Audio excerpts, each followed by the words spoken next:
we try to be mature about it. What we don't want to have is love scenes where, you know, something happens and you're like, "Tee!" We realize that we're making games for a sort of sophisticated audience, and we're not trying to cheapen that by winning the camera naked boobs every time. Also, as QA, we tend to play through those scenes like 100,000 times. It's nice that they're tasteful, at least.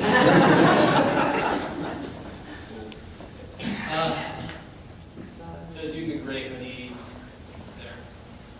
Yeah. It might be a bit tangential, but I'm just kind of curious if any of the Bioware team makes it out to like local game jams or independent game developers association meetups or anything like that. Like has been said, you guys kind of are big inspirations in the local scene, so you guys kind of directly interact with people. And I don't know if I'd say take advantage of that, but you know, your presence would be very much enjoyed and stuff like that. Well, no one has invited me. What I will say is one thing that's been actually really nice, and some Bioware people have been doing it the past couple of years. The TELUS World of Science has summer classes, and actually some Bioware people get to go, have gone over once a week for several weeks, and they talk about what it's like working on games. And for the kids who are, most of them, I think there's a class for 10-year-olds, a class for 12-year-olds, a class for 14-year-olds, are making their own games. And we kind of give feedback and, you know, oh, that's really awesome. Yeah, well, okay, what if when you jump, you shoot the gun and jump at the same time? And not that the 10-year-olds have guns.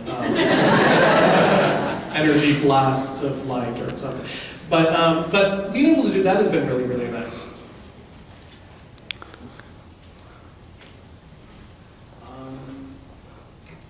At the back with the guy with the two hands, and he's just looking really sad.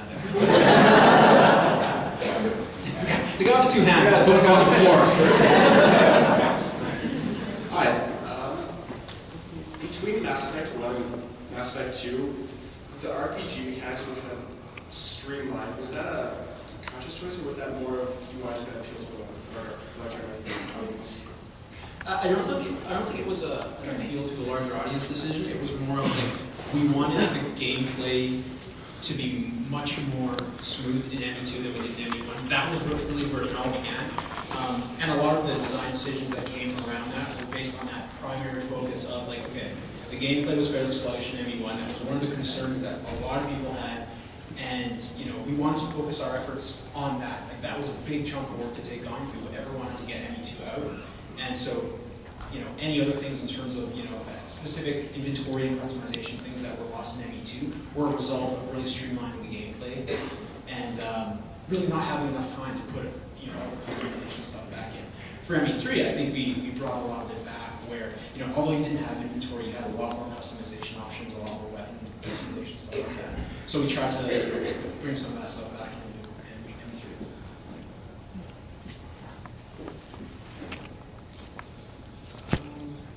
Blue t-shirt from the end there.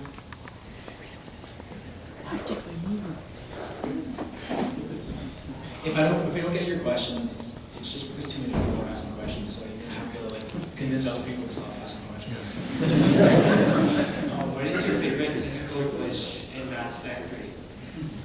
Favorite technical glitch?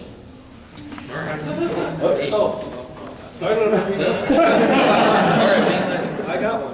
Alright, okay, so actually, oh, sorry, can I ask guys for Mass Effect 2? Because my answer is actually for Mass Effect 2. That's for Mass Effect 1. Yeah, never mind. Yeah.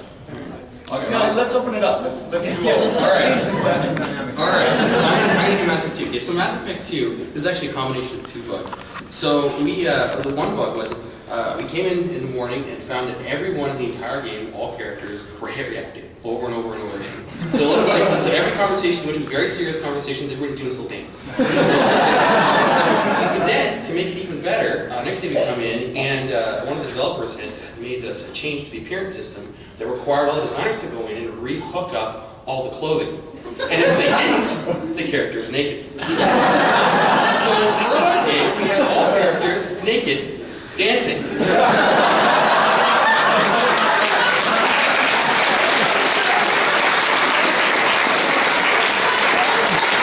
And the sniper rifle was when I was sitting there trying to shoot an enemy and there's like naked butts in front of me.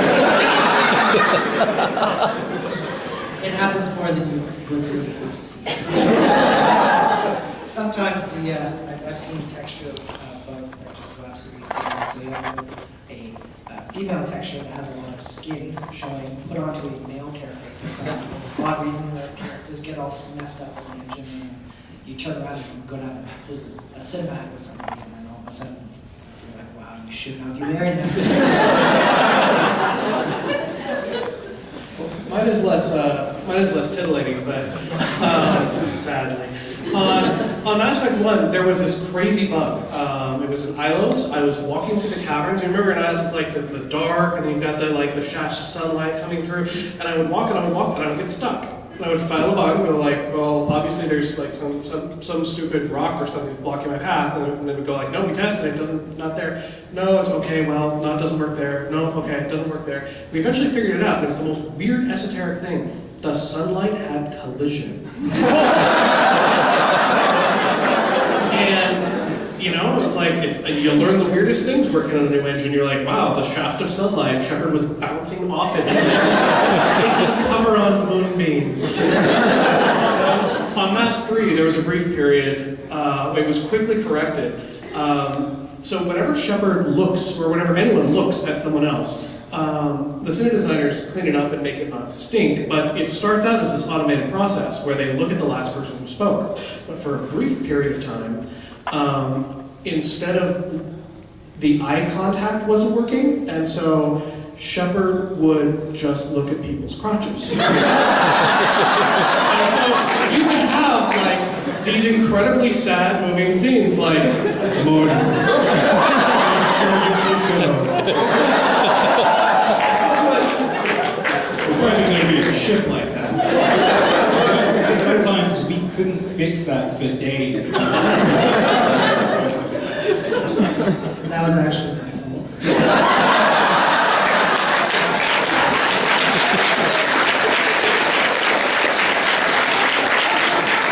We have a look-at system that's come from Mass Effect 1, and magically between the games, the values would get changed from, which bones you would make it look at other bones.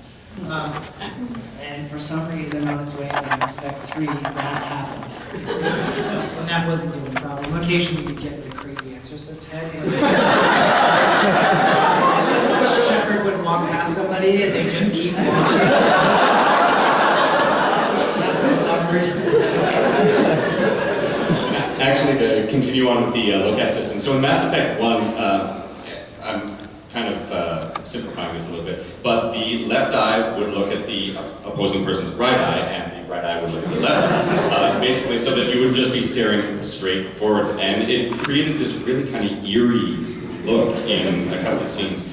And so I think the edict came down for Mass Effect 2, like, we are going to fix this. Okay, so what we're going to do is we're going to have the right eye look at the right eye, and we're going to have the left eye look at the left eye, so that there would be this like cone that's formed, so that you would, just sort of zero in, except for a long time, and especially on Jacob, we actually got it so that they were cross-eyed the whole time, so like everybody in the game was just cross-eyed for a long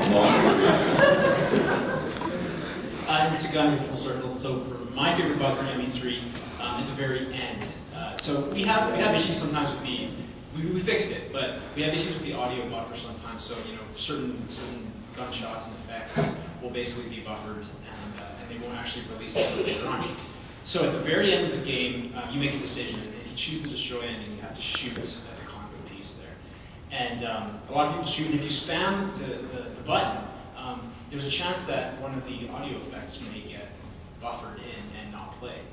And so you'll see the entire ending, and then you'll have like the final scene where it's like a Star Child gazing scene, and basically says like, tell me another story of Shepard, and then it's supposed to end beautifully there. But originally, before we fixed the bug, then the gunshot.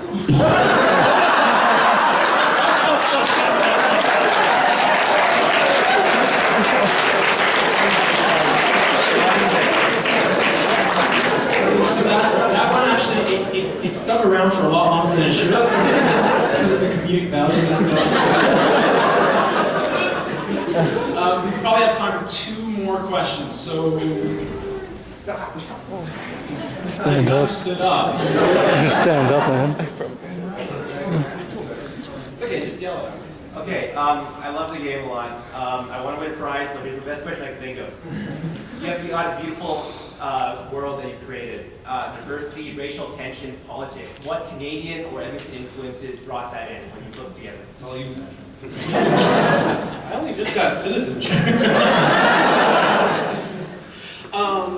I'd say the Canadian values of inclusivity, if that's a word, and I wrote for the game, so it's a word, at least for and you know, exploration and really conversation. This is a game about communication with people and figuring out, you know, just on a meta level, how do you communicate with machines? How do you communicate with aliens that have a radically different mindset? And I think that's a very Canadian value. You know, talking things out, figuring out solutions to things that way. So that's what I'd say. Cool. Also poutine. All right, for our last question. Yeah, you know what? Totally good call. That guy right there is dying.